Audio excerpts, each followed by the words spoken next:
Well, guess who it is? Had to be Junior. 6 in the morning, been up since 5, but had to get things done. I'm an early bird, I don't like sleeping in. So I decided to go ahead and work on the truck. So 2 weeks ago, went to the desert.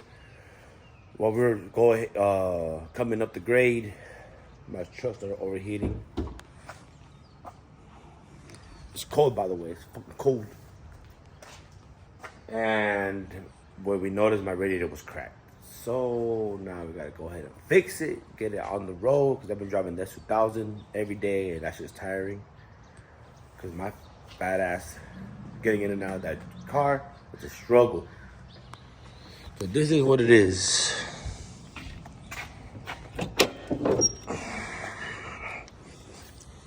So I noticed it's leaking from, let me see, I can zoom in.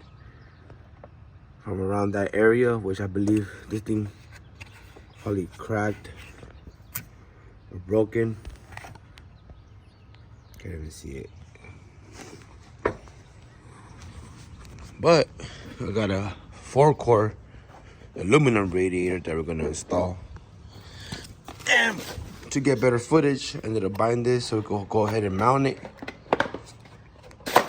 and get better footage without me having to freaking hold the phone with one hand and go ahead and unscrew something with another hand. So let's get the show on the road. All right, you know how I get a step stool. I'm too short. I'm only 5'5", guys. Just playing. So we gotta take these off. All the hoses for the transmission, the engine oil, and the coolant. Might need to take the intake off. We'll see. And go from there. All right, so I took this off already. And the hose. Took it off already, put it away. Put it back here.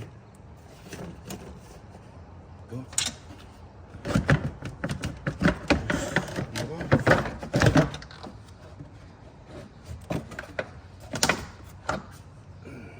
That's it.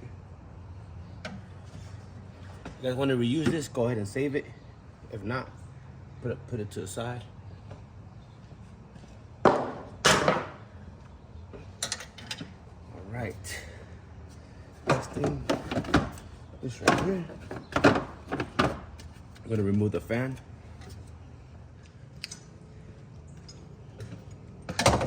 This is how someone do it. Go ahead and put a crescent wrench in there.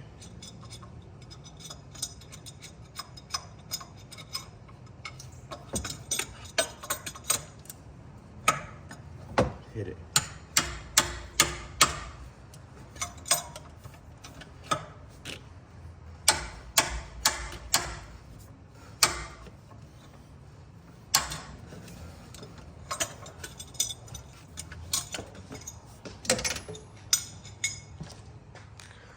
Sorry guys, I have failed you.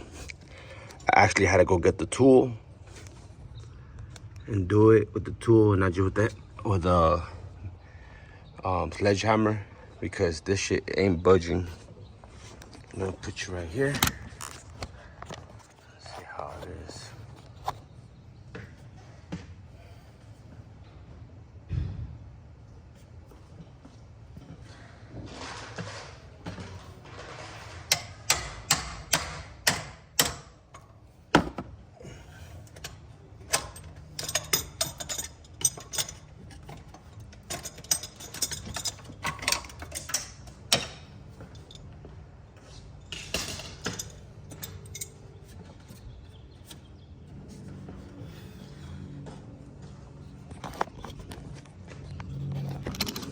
All right, here it is.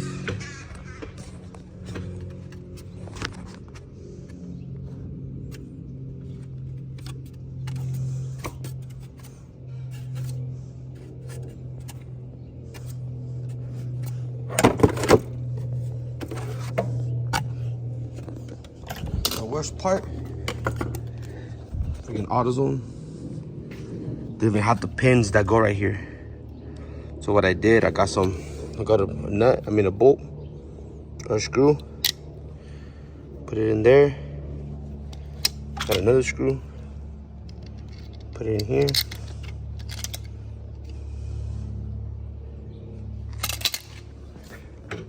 And just attached it to those holes.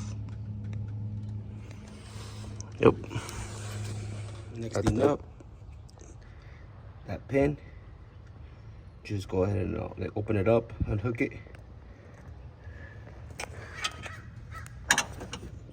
The clamp, you already know, flathead, pretty simple. Same thing on this side.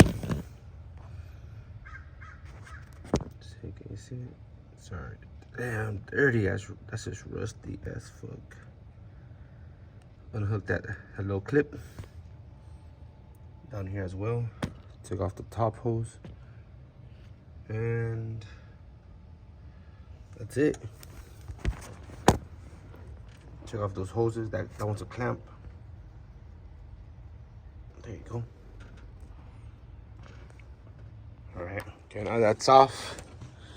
Next thing to do is, I seen somebody take those pins off and remove the hard tube, the hard line. But you could just unscrew those fittings. Right there. Where else? Where else? One right there. One right there. And it'll come right off. Of course, that's a flathead. You already know. If you know, you know. If you don't, you should be working on your car. That clamp. Here's that one that goes up here. Here's that. Here's the top hose. It's right there. All right, let's get it. Okay.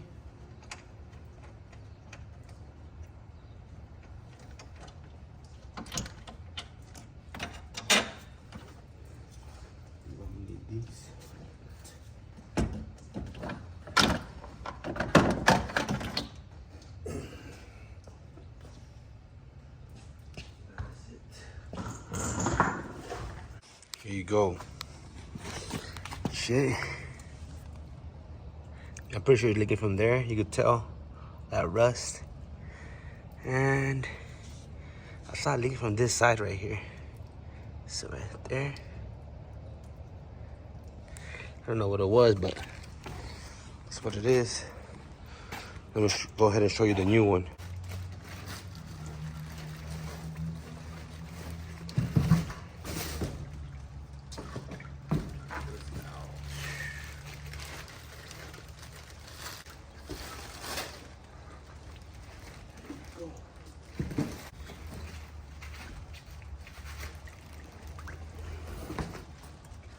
Here it is right there. Look how thick that is.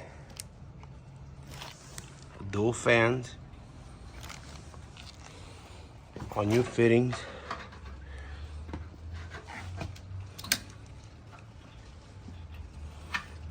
Both hoses.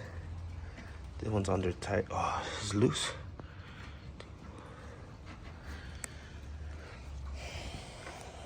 What else? What else? Yeah, compared to this one over here. What's up, man? Buenos días.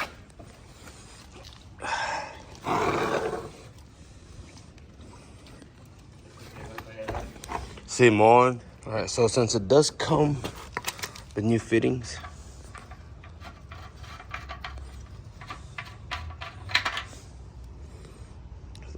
a little pin. It locks in the hard line. I took this one off. Same thing. Yeah, it looks bare like that. Pretty easy to remove. Show you how. What you're gonna do is watch. Doesn't matter what side you choose. What you want to do, you want to go ahead and put a little flathead or a little pin or something. Put it in the little slot in between the little lock and just pop it out. It should shoot out and it should come off. So here's the fitting.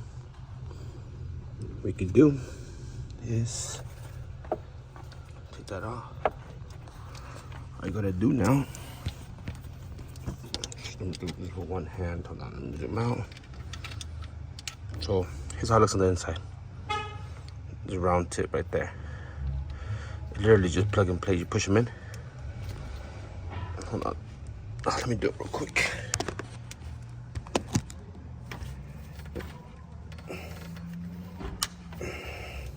There you go. And just like that, they're installed already. And this goes around it, almost like a safeguard, so that little clip doesn't come off. Pretty easy, right? There you go. All right, so I just took these off. There's an O-ring that goes on the edge, and it is right there. But it looks kind of pinched, to be honest. Hopefully they're not. I'm gonna pop them out and see how they look. Try everything out the way.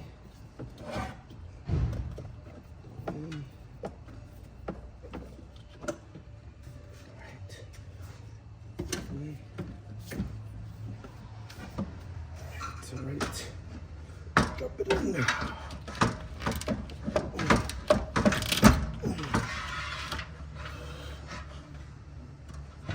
There you go. Perfect. Put these on.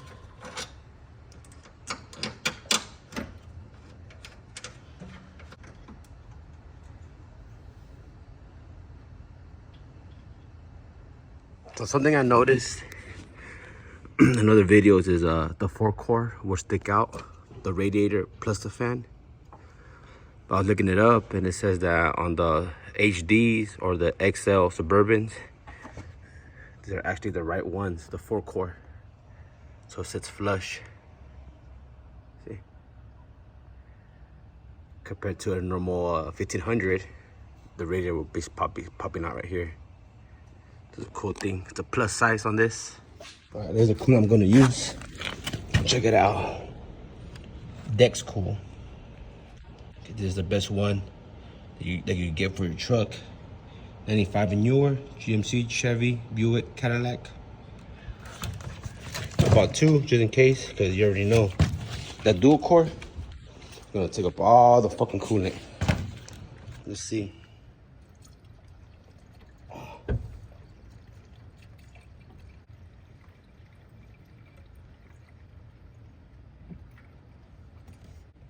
Another one to go. Might need 3.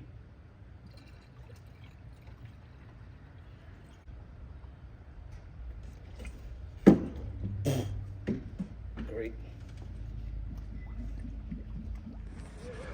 All right. So this will be the end for this video. The installation. It is Tuesday. I was waiting on some. Well, I was just busy. Had to get some wiring and connectors, so had to put this on pause. But here's the hose. Everything was straight bolt-on direct. So for me, it was easier to unscrew it all together. And then once everything was off, the radiator was off and everything, I ended up moving this little safety clip in the end, because it had a lot more space. And like that, you don't lose the clip. And then ended up putting this back on. You don't need no Teflon. Put that back on directly how the radiator came, and then you could actually just shove those through the hole and it'll just pop right in. You gotta do a little check, and you'll see it is tight. Same thing goes for the bottom one. Down there. These hoses disconnect. Call it a day. So I ended up buying a little adapter that I was gonna put in between right here. It's called the coolant temp sensor pipe, or forgot the name of it. I ended up ordering it. It was 80 bucks. But to think about it, do some research. The coolant temp sensor is down there somewhere. Where's it at? Let me see if I can zoom in. Right there. Well, what this head has, the other head should have, right? So here's the other head. Oh, I can't even see it. Okay, let's zoom in now. See that? That's the same port where the sensor's at. So instead of me trying to put an adapter, I'm gonna go ahead and take that off and put on the sensor. So you will need an 8 hex to take that plug off. By the way, this does come with a kit, and it's going to be a 17.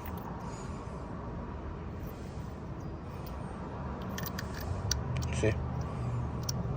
There you go. And since it is grounded by itself, there's no 2 prongs, there's only 1 prong. So this is grounded by itself on the block. You do need copper gasket. Copper RTV. So you can still make contact to the block, or else it might get faulty or might not even work at all. So that's what I'm gonna do. All right, guys. With that being said, we'll end the video there.